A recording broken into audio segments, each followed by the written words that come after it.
There's a war going on. They want to tell me what doctor I can go to, what health plan I can have. That is the war on women. They have passed legislation that has been anti-gun, anti-family, anti-energy development. Citizens United Productions presents. The Colorado state flag is still flying high here in Fort Lupton, at least for now. They are fundamentally changing our culture here in Colorado. We need to legalize marijuana nationally. This hill is a community. It's a community of people who like to smoke weed and have a good time. I self-medicate. Well, I tell you what, we win Colorado, I'll get 4 more years. Their weaknesses include arrogance.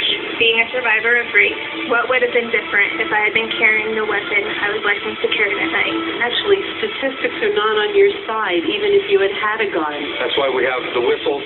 If you think you know Colorado, New York Mayor Michael Bloomberg, his controversial remarks about Colorado. you don't know it. You have some of the same backward thinking in the rural western areas. The Educate the Idiots campaign. Really insulting stuff. What the hell is going on here?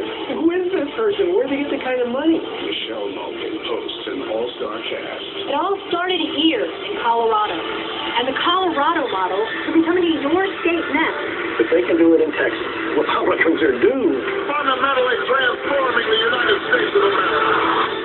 Rocky Mountain Heist.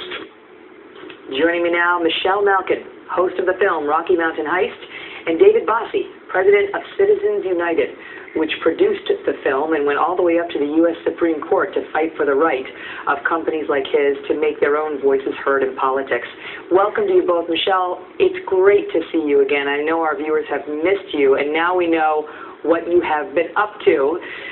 You are the host of this film, and it's about Colorado and how it's turned from red to more and more blue, but it's about so much more than Colorado. Tell us. Yeah, you know, I've been a resident here of Colorado now for 6 years, and I didn't know the story about how this cabal of wealthy, liberal, progressive billionaires and millionaires meticulously planned to take over a once red meat state and turn it blue. And we did this film, and Citizens United and David Bossie have been absolute warriors in this fight to make sure that there is sunlight. Sunlight is always the best disinfectant, and to inform voters fully of what's been going on here. We owe Citizens United so much in this, and the fight that took place merely to get us to get this film out in itself is a victory, because it's a victory for conservative political speech. But on the other hand, I think one of the most important points here is that what happened here in Colorado can happen in the rest of the country, and that's what's so important. That's the message we're trying to get out. And explain to the viewers in a nutshell what the Democrats did, because the state was leaning very red, as you say, red meat, you know, Republican red, and more it is turning, and you say it's not an accident, and it boils down to some hypocrisy, you allege, and the Democrats purporting to be so offended by a lot of money from rich fat cats into politics. Yeah, the hypocrisy reeks, it smokes, it burns, because you have these people who have paid lip service to transparency and to informing the voters, and it was the Gang of Four. It was Jared Polis, Tim Gill, Rutt Bridges, and a very cryptic, wealthy medical device heiress, Pat Stryker, who all coordinated behind the scenes, behind closed doors, and used a lot of very shady nonprofits that have all these noble-sounding names that include progress and democracy and transparency while they were plotting to take over our state legislature. And what happened and what we feature in the film are first-hand testimonies from many of the victims. Some of them, of course, veteran Republican lawmakers who had the literal political rug pulled out under them. Traditional sleepy races, school board races, and state legislative races where hundreds of thousands of dollars from unknown donors were poured in these races to target them and turn the legislature blue. And that's how it started, at the state level, sort of from the ground up, to try to change the political and with all this, the color. Who's the rich one? Blue color. Seems to show Democrats. This is soundbite from the movie that I want the audience to. This is soundbite number 3 that speaks to the money issue now taking place in progressively blue Democrat Colorado. Watch. It turned out it was an intern that the leftist think tank had working for them. And I spoke with him. He said, I keep seeing all these people coming into our offices, the Democratic leadership from the legislature, these rich guys that are coming in, the trial lawyers are coming in, they keep coming in and meeting, and afterwards I have to clean up the room. I'm seeing these documents, and I was scared to death. One document exposes apparent arrogance and even contempt CODA had toward voters. Plans for an Educate the Idiots campaign.